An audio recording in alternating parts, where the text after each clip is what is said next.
Salut à tous et bienvenue pour vivre ensemble la troisième étape des Midget Series millésime 2011. Et après Lénon et Nogaro, le plateau Midget a mis le cap sur l'Espagne. Ce mois de mai, c'est en effet sur le circuit de Navarra que la soixantaine de pilotes et leurs petits bolides ont pu s'exprimer au travers de 4 manches toujours aussi intenses. Mais pour commencer, un petit coup de projecteur sur ce tracé encore peu connu. Inauguré il y a un peu moins d'1 an, Navarra accueille la Midget pour la 2e année consécutive. Alors, pour découvrir tous les secrets de cette piste de 3,933 km qui compte 15 virages et une ligne droite principale de 800 mètres, nous avons décidé d'embarquer aux côtés de Jacques Goucho, le tenant du titre en Skoda Fabia Cup. Bonjour, c'est Jacques Goucho, bienvenue à bord de la Midget numéro 27 aux couleurs du groupe Nacara sur le splendide circuit de Navarra en Espagne. 3e manche du championnat de France de Midget 2011. On est actuellement dans la grande ligne droite qui passe devant les stands, très longue et en hauteur, ce qui a cette particularité d'empêcher que l'on soit au rupteur par rapport à d'autres circuits. On rentre maintenant dans un droite rapide en 4e avec un léger freinage, suivi immédiatement d'un droite un peu bosselé en entrée. Il faut contenir la voiture pour avoir de la motricité en sortie. Cette courbe est suivie d'un gauche rapide en 4e qui emmène un petit peu la voiture à l'extérieur. On redescend dans la cuvette presque au cœur du circuit pour un gauche très rapide cette fois qui rentre fort. Et il faut tenir la voiture parce que la sortie du virage se fait en montée, il y a un effet de cuvette. On arrive maintenant sur un enchaînement gauche-droite avec une partie bombée où la voiture déleste un petit peu. Il faut la tenir proche de la corde et on plonge immédiatement pour un droite beaucoup plus serré, en 3e ou en 2e selon les circonstances de la course. Sortie de virage, peu de motricité, il faut bien tenir la voiture en ligne. Longue descente, on passe à nouveau la 5e, ce qui est rare sur ce circuit, ça arrive en 2 occasions, sur un gros freinage qui freine très tard malgré la descente. Et c'est suivi là maintenant à l'entrée d'un virage très serré, problème de motricité en sortie, il faut tenir la voiture tout proche de l'extérieur et venir immédiatement chercher la corde du virage suivant qui emmène sur le freinage en ligne le plus possible pour ce gauche serré qui motrice peu également. On redescend un petit peu, à nouveau un virage un petit peu en dévers cette fois qui glisse beaucoup, c'est la particularité de l'ensemble des virages de ce circuit, et à nouveau un virage serré épingle avec une sortie également délicate qui conditionne une partie assez longue où on passe la 4e et parfois la 5e pour revenir là où je vous ai rencontré au début du circuit avec ce droite qui conditionne cette immense ligne droite. Là encore, on arrive sur une espèce de dôme et il faut calmer l'auto pour arriver à profiter au mieux de bonnes conditions d'adhérence pour ensuite attaquer cette ligne droite. À très bientôt et merci à tous. Et maintenant que Navarra n'a plus aucun secret pour vous, place à la première course du week-end. A noter que c'est Ronald Basso qui a signé la pole position devant 2 rookies, Stéphane Georges et Thierry Lakerbe. Lionel Mazar, lui, ne s'élancera que du 4e rang. Allez, le départ lancé pour 9 tours avec un très bel envol de Ronald Basso. Le poleman conserve les rênes à l'extinction des feux alors que juste derrière, Stéphane Georges doit céder face aux attaques de Lionel Mazar. Mazar qui trouve l'ouverture dès ce premier virage. Avant de se lancer à la poursuite de son plus grand rival dans la course au titre, j'ai nommé Ronald Basso. Basso, Mazar, Georges et Lakerbe. Voilà donc le quatuor de tête. Un quatuor qui roule en rang serré, tandis que derrière la course est déjà terminée pour Michael Gage. Et comme on pouvait s'y attendre, Lionel Mazar ne va pas mettre longtemps à passer à l'attaque sur le leader et qu'il va parvenir à déborder.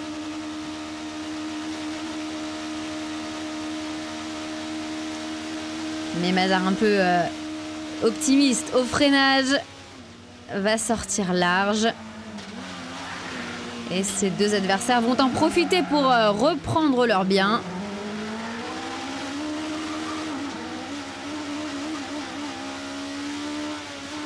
Basso et Georges s'infiltrent, mais l'Albigeois n'a pas dit son dernier mot. Et à peine a-t-il remis ses 4 roues sur la piste qu'il repart à l'attaque. Attaque sur Stéphane Georges tout d'abord. Le pilote de la 78 qui ne résiste pas longtemps et cède sa 2e place à la Skoda numéro 8. Mazar qui va ensuite partir à la poursuite de Basso. Alors que juste derrière, Stéphane Georges commet une petite erreur qui lui fait perdre de précieuses places et l'éloigne ainsi du podium. Et un fait de course va rapidement mettre fin au suspense de cette première manche, car la sortie de Laurent Cazenave va provoquer l'entrée en piste du safety car.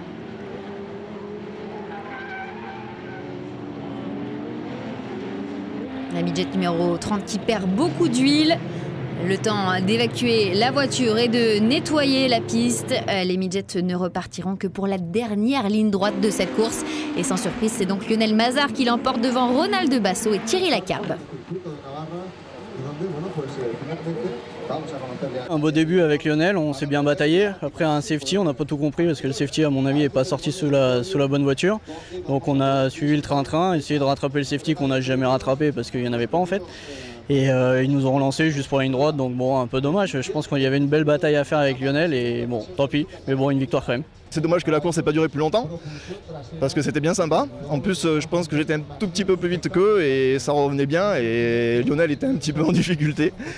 Et donc voilà, c'était bien sympa en tout cas. Et du côté du classement de la Skoda Fabia Cup, victoire de Basso devant Mazar et Carrière. Allez, sans plus tarder, on passe à la course 2 et c'est une nouvelle fois Ronald Basso qui s'élancera depuis la pole. À ses côtés, on retrouve cette fois Christophe Carrière. Et vous allez le voir, les départs se suivent et se ressemblent pour Ronald Basso. Deuxième départ et deuxième all shot de la journée pour le Parisien qui prend un envol parfait devant Carrière, Georges et Lacarbe. Et comme en première manche, le leader va très vite subir la pression de ses poursuivants, au premier rang desquels Christophe Carrière qui part à l'attaque du leader. La Carrière qui, dans sa fougue, va commettre une petite erreur, un freinage un peu tardif. Et le voilà qui sort dans l'herbe. Le pilote de la midget numéro 100 perd tout le bénéfice de son action. Basso et Georges en profitent pour s'infiltrer. Alors que plus loin dans le peloton, le tout jeune Anthony Gandon va perdre sa 14e place après un tête-à-queue. Un tête-à-queue provoqué par une touchette de Desrayo et qui fait perdre son sang-froid au jeune loup. Après de belles performances à Lédenon et Nogaro, le pilote de la 7 manque une nouvelle occasion de se rapprocher des leaders. Pendant ce temps-là, devant, c'est Stéphane Georges, très en forme, qui est aux trousses de Ronald Basso. Très véloce depuis son arrivée dans le championnat, le pilote de la midget numéro 78 tente de se frayer un chemin vers la tête de course. Et on peut dire qu'il n'a pas froid aux yeux. Et c'est d'ailleurs aux premières loges que Christophe Carrière va assister à cette bagarre. Une bagarre qui va malheureusement finir par un accrochage entre les deux leaders. La Carrière qui va ainsi récupérer les commandes de la course aux dépens de Stéphane Georges. Alors que derrière, Lionel Mazar, lui, en a profité pour se faufiler à la 3e position, juste devant Ronald Basso. Un nouveau leader donc, mais situation identique à quelques encablures de l'arrivée. Après s'en être pris à Basso, c'est à Carrière que Stéphane Georges est décidé à s'attaquer. Un dépassement qui va décontenancer le pilote de la numéro 100, qui va à nouveau commettre une petite faute. Une faute qui permet à Mazar de se glisser à la 2e place. À 2 tours du tombé du drapeau à damier, voilà donc Stéphane Georges aux commandes de cette course. Mais ce dernier va tomber sur plus fort que lui en la personne de Lionel Mazar, qui va à son tour le déposséder de son leadership. Alors que juste derrière, Ronald Basso va lui récupérer la 3e place aux dépens de Christophe Carrière. Mais une décision de la direction de course va à nouveau bouleverser ce classement. Pénalisé d'un drive-through, Stéphane Georges doit faire une croix sur le podium. Un podium sur lequel monte par conséquent provisoirement Christophe Carrière. Un Carrière qui aimerait bien faire mieux et qui va essayer d'aller chercher la 2e place de Basso jusqu'à l'arrivée.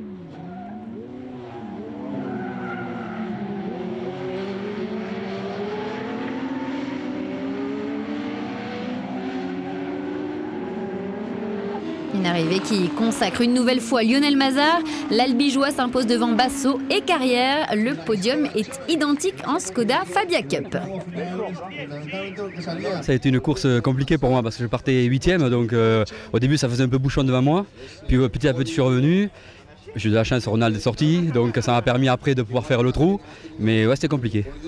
Bon, néanmoins, une belle victoire, une de plus dans votre escarcelle. Oui, c'est bien. On casse pas l'auto, on prend de gros points, c'est ce qui compte. Je m'en sors très bien. Stéphane s'est un petit peu loupé, il m'a sorti. Je repars 4 ou 5.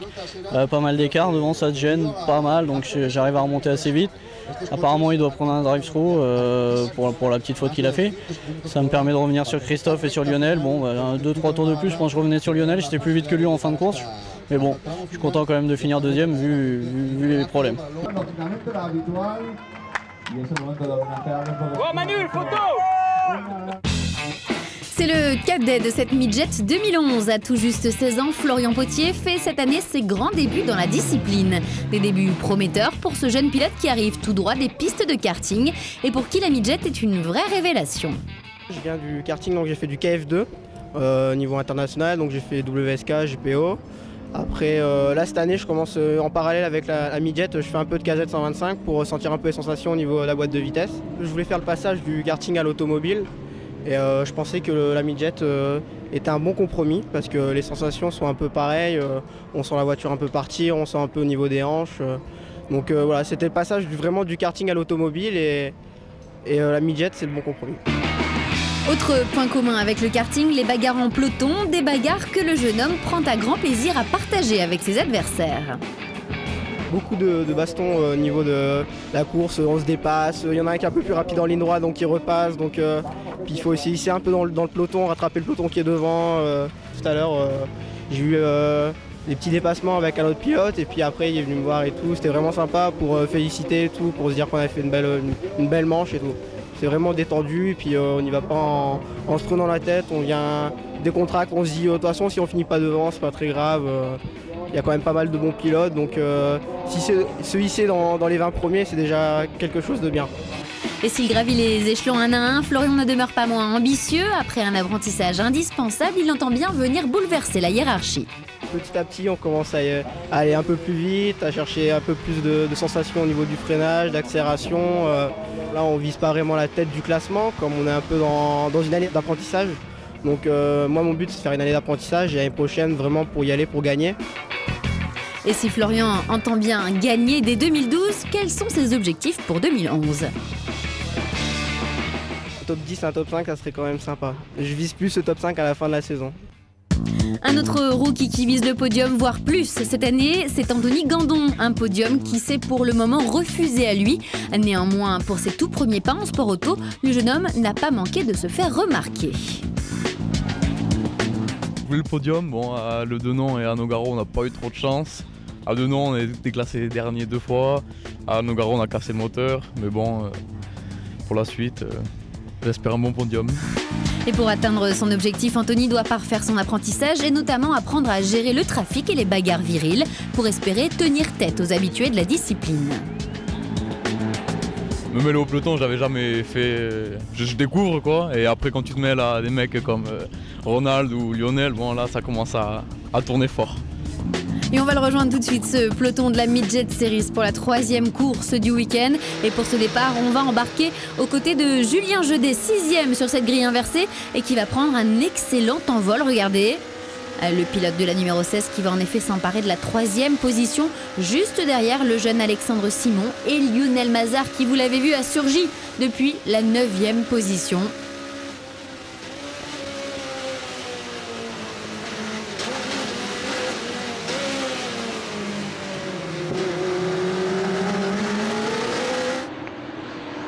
Juste derrière ce trio, on retrouve Patrice Garouste et Ronald Basso.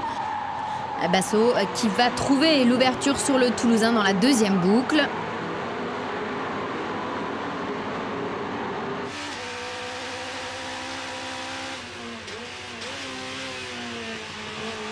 Le Parisien, parti 10e, est désormais 4e et il ne compte pas s'arrêter en si bon chemin. Le voilà qui revient au contact de Julien Jedet, qui l'attaque sans relâche. Et à force de persévérance, le champion 2009 va trouver le passage sur le pilote de la midget noire.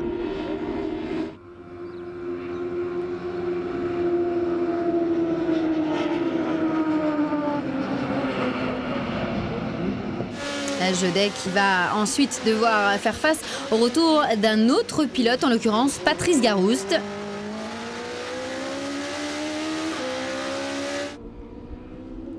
Le pilote de la numéro 31 cherche la faille et il va la trouver dans le 4e tour.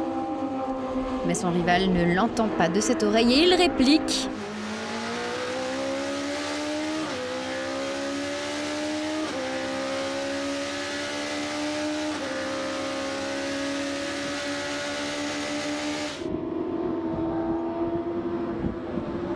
Julien Jeudet récupérera finalement son bien à l'issue de ce beau duel. Un autre beau duel, c'est celui qui oppose à présent Ronald Basso au jeune Alexandre Simon pour la 3e marche du podium. Le pilote de la 92 est collé dans les échappements de la numéro 3, mais ce dernier entend bien conserver sa place pour monter sur son premier podium dans la catégorie. Et on le voit depuis la voiture de Jeudet, Basso va parvenir à s'imposer. À la mi-course, Mazar mène donc toujours devant Basso et Simon. Alors que derrière, la bagarre fait rage pour le gain de la 4e position entre 3 pilotes, Julien Jeudet, Christophe Carrière et Manu Damiani. Et aucun des 3, vous le voyez, n'est décidé à abandonner la lutte. Et c'est le cas également devant eux, avec ce sublime duel qui oppose désormais Mazar et Basso. Basso qui va réussir à dérober à Mazar les rênes de la course à l'entame de cette 6e boucle. Alors que juste derrière eux, Julien Jeudet va partir en tête à queue suite à une touchette de Christophe Carrière dans son pare-choc arrière. Allez, on voit l'action depuis la voiture de Jeudet. Jeudet qui va malheureusement perdre 6 places ici. Pendant ce temps-là, devant, rien n'est joué entre les 2 leaders. Qui de Basso ou de Mazar passera la ligne d'arrivée en vainqueur? Le suspense reste entier. Une nouvelle attaque de Mazar et le pilote d'Albi parvient à récupérer les commandes de la course.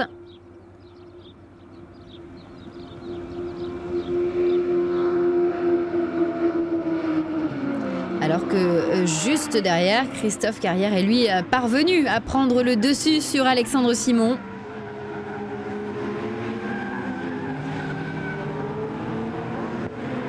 Mais devant, Basso va répliquer une nouvelle fois et il reprend l'avantage dans ce superbe mano à mano.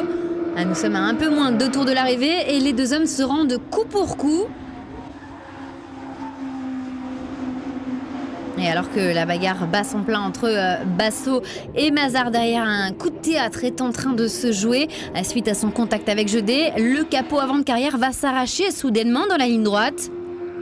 Un incident qui lui fait perdre sa visibilité, mais aussi sa 3e place.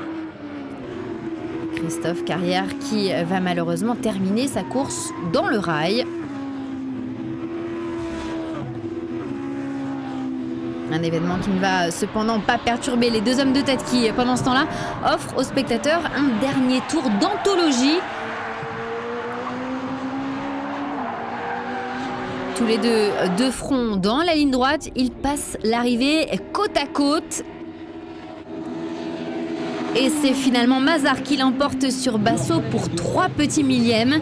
Alexandre Simon signe lui son tout premier podium dans la discipline. J'étais content au début de la course, j'arrivais à suivre Mazar. C'est vrai qu'il ne me mettait pas non plus des longueurs, donc je pouvais rester au contact. Après j'ai vu Ronald Basso remonter un peu dans les rétros. Je me suis dit, elle allait peut-être avoir une bagarre. Et puis c'est vrai que j'ai réussi à tenir le coup, mais je pense que ouais, c'est bon pour le reste de la saison. Ça devrait continuer comme ça. Allez, sans plus attendre, l'ultime manche de ce rendez-vous espagnol. Une manche qui s'annonce aussi palpitante que la précédente. Mais avec Michael Gage pour le départ et à l'extinction des feux, le pilote de la 67 va faire parler la poudre. Parti depuis la 6e place, il surprend tous ses adversaires un à un, parmi lesquels Jeudet et Gomard. Et il se faufile en tête. Au premier virage, c'est donc bien la midget numéro 67 qui pointe en tête, juste devant Nicolas Gomard, Jean-Philippe Desplats, Jacques Goucho et Ronald Basso. Un peloton très compact qui promet une nouvelle fois de belles bagarres. Et le premier à déclencher les hostilités n'est autre que Ronald Basso.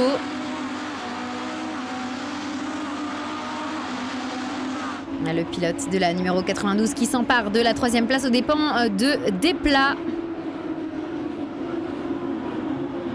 Alors qu'un peu plus loin, Stéphane Georges passe lui à l'attaque sur Christophe Carrière pour le gain de la 8e place.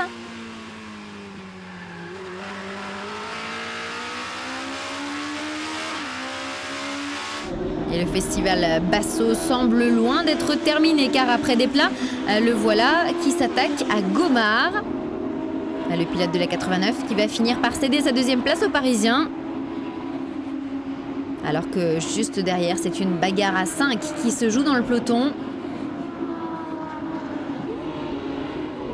Jeudet, Mazard, Goucho, Georges et Carrière ne se font aucun cadeau. Et Basso, lui non plus, ne va pas faire de cadeau à son adversaire dans ce 4e tour. En embuscade derrière Gedge, le pilote de la 92 va profiter de l'aspiration pour s'emparer des commandes. Mais son rival, vous le voyez, n'est pas homme à baisser les bras et il réplique. S'ensuit alors un superbe mano à mano. Et après près d'une demi-boucle d'un incroyable duel, c'est finalement Ronald Basso qui va avoir le dernier mot.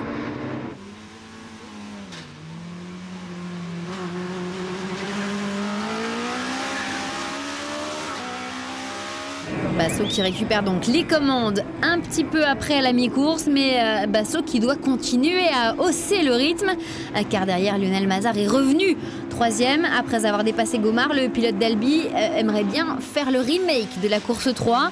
Le couteau entre les dents, il ne va faire qu'une bouchée de Gedge. Et il va même profiter d'une faute de ce dernier pour déborder Basso quelques mètres plus loin seulement. Mais cette fois, Basso n'aura pas l'occasion de prendre sa revanche. Le drapeau à damier tombe sur cette dernière manche. Victoire de Mazard devant Basso et Gedge. Le classement est identique en Skoda Fabia Cup. On a pris de gros points, donc je pense que je dois être en tête du championnat avec quelques points supplémentaires. Donc ça va très bien. Ouais. Et la confirmation en tableau, Lionel Mazard reprend bien les rênes du classement, mais il ne devance Basso que de 16 petites unités. 3e et 4e, Goucho et Langtuy se tiennent en 2 points. Au classement de la Skoda Fabia Cup, Mazard devance Basso et Faucher. Ainsi s'achève ce résumé consacré au 3e meeting des Midget Series. Prochain rendez-vous, ce sera dans le cadre du GT Tour les 25 et 26 juin sur le tracé du Val de Vienne.